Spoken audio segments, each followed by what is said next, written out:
Wile waemamo some 2 years ago wanruha. Waruha papa waka. Ware papa waka na ililiponisa. And yes, I'm proud to have been the son of a policeman. A very good policeman. Kibuletse le khunwa hao.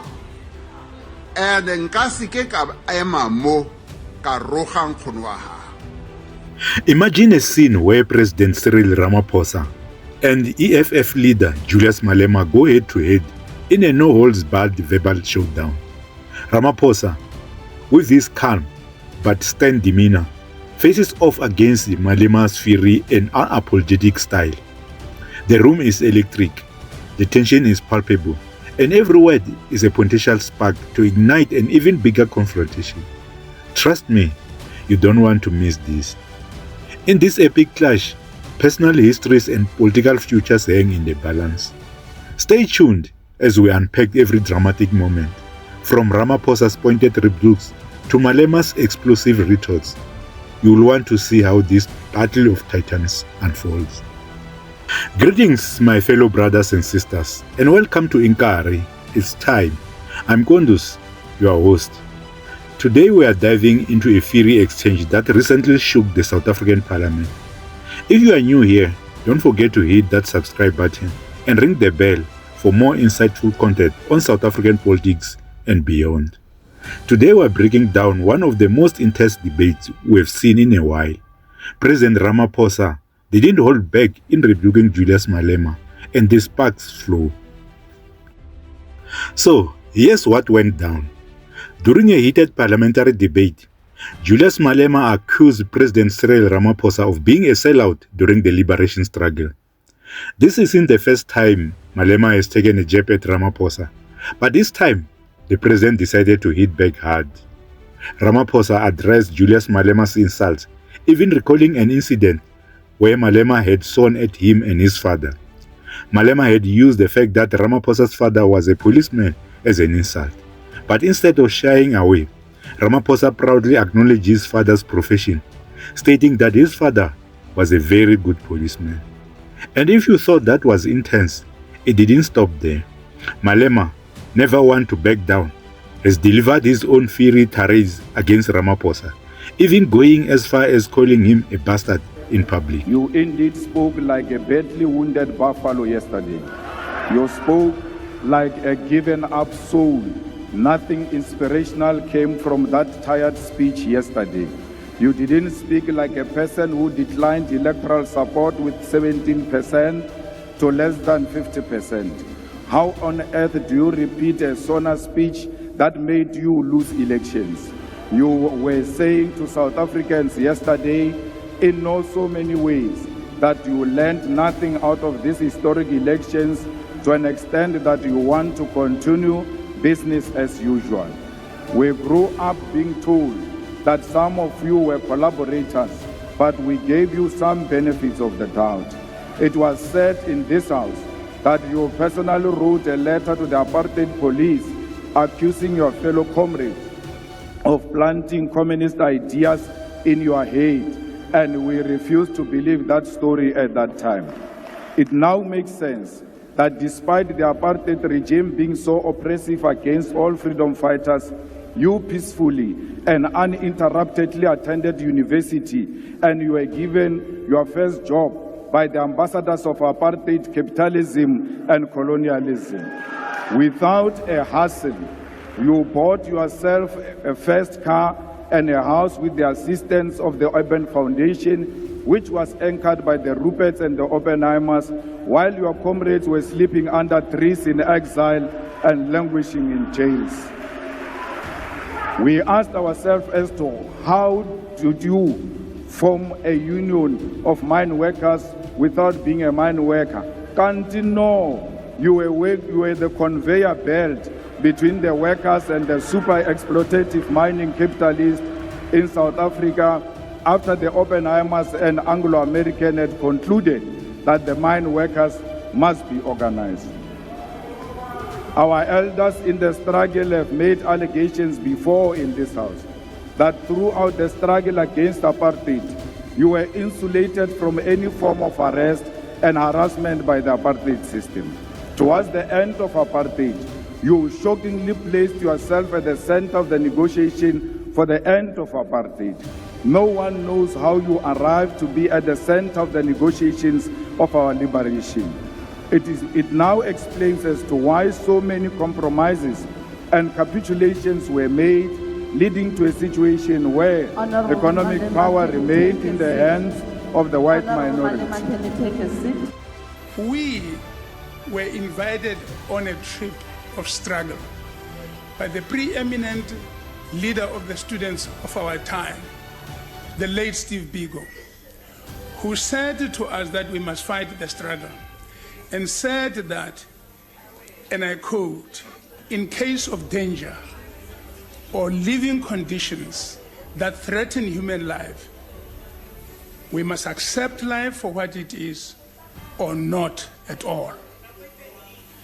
It did not take very long, 2 years or so, because that was around 72. In about 1974, we went into detention, among others. And in the course of that, we had to respond to this challenge. And I want to say to you, you invited me last week. We had to respond to that challenge. Your invitation last week was late. The challenge we had to respond to was that time. And you, with us in detention, when it was difficult, you wrote to the special branch that we put communist ideas in your head. In doing so, you condemned us to the special branch. And I say, no, I say this to you. I say this to you. Order. Because the special branch rewarded you as they always reward their victims. And they sent you home. And we headed to Robben Island. You should have responded. This invitation that you are issuing on Friday, you should have issued it then. We should have traveled together to the island to serve years for the struggle of our people. I will not join you in the trip that you are suggesting. I will not join you because you made your choice then. Served in our debates in Parliament. It's important, Honorable Malema, that as we debate, we should play the ball and not the man. Now, you spent a considerable amount of time playing me, the man. What is important in building this country is to play the ball of development. You spend a lot of time talking about how the National Union of Mine Workers was formed. I would like you to read some books. But more importantly, I would like you to spend time to talk to people like Gwede Mantashe, who was a miner, who was one of the first members of the National Union of Mine Workers. I would like you to speak to people like James Mutlatsi, who was the president of the National Union of Mine Workers. It's a pity that Elijah Bahai, a stalwart in our struggle in the African National Congress, has passed on. I would like you to speak to people like Salai, who is in Lesotho. I'd like you to speak to people like Director Matala. I'd like you to speak to many members of the NUM who on the 2nd of December 1982 got together in Klerksdorp to form the National Union of Mine Workers. And as they formed that union, they said, we are building a shield and a spear that is going to improve the lives of mine workers. And they did exactly that. And this Anglo-American that you quote suffered the greatest brunt of the actions of mine workers. 5 years later, after formation, being the largest union in this country, they embarked on a 21-day strike and stopped the entire mining industry in this country. and you call that a sellout position. That was not. Speak to Mondli Gungubele, who was a member of the NUM. Speak to many others. So in doing what you do, play the ball. The question I would ask, Va was J? Marikana. Va was J? Where were you? Now, this is an important lesson. An important lesson. Order, honorable members. Honorable Malema. Nalwena. Re na lo hwetša nako ya gore re dule fatshe re bolele. Ke nyaka gore re iphe nako mokgomana mošabi re ke re dule fatshe re bolele ka politiki gagolo politiki yane ya kgale e ke bonang gore a o e kwešišiše gabotse e ke bonang kare o na le wa itse wa fatlhega ke nyaka gore re dule fatshe go etsetsa eng go etsetsa gore ha o ema mo o iphe nako ya gore o bolele ka seo se tlaisang ditaba tsa rena kwa pele. You know, o ile wa ema mo some 2 years ago wa roga papa wa ka wa re papa wa ka ne le leponisa. And yes, I'm proud to have been the son of a policeman, a very good policeman. Ke boletse le nkgono wa hao, and nka se ke ka ema mo ka roga nkgono wa hao ka ba ne ke mo tlhompha le wena ke a go tlhompha. Ke bolela so ka obane go tshwanetse gore ha re le politiking re itehetse sa ore re thomphane re sumbedze uri ri ne zwine ra khou zwi ita ndi zwine zwa ḓo isa lushaka lwashu phanḓa.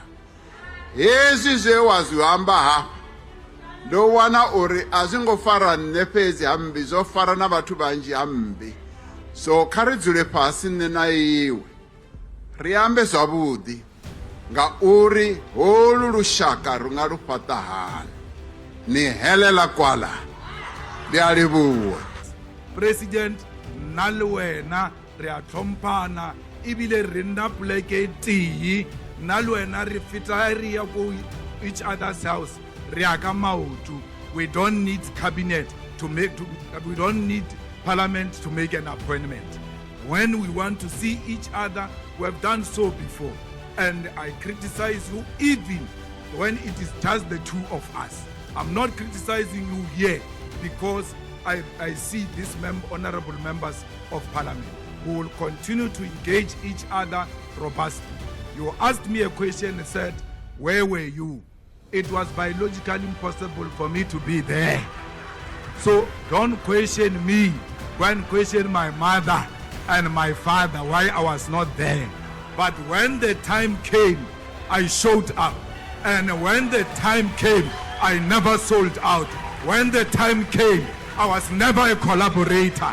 I came at an early age and nothing will remove me. Attempts were there to silence me with the story of being disrespectful. I'm not disrespectful. I engage robustly.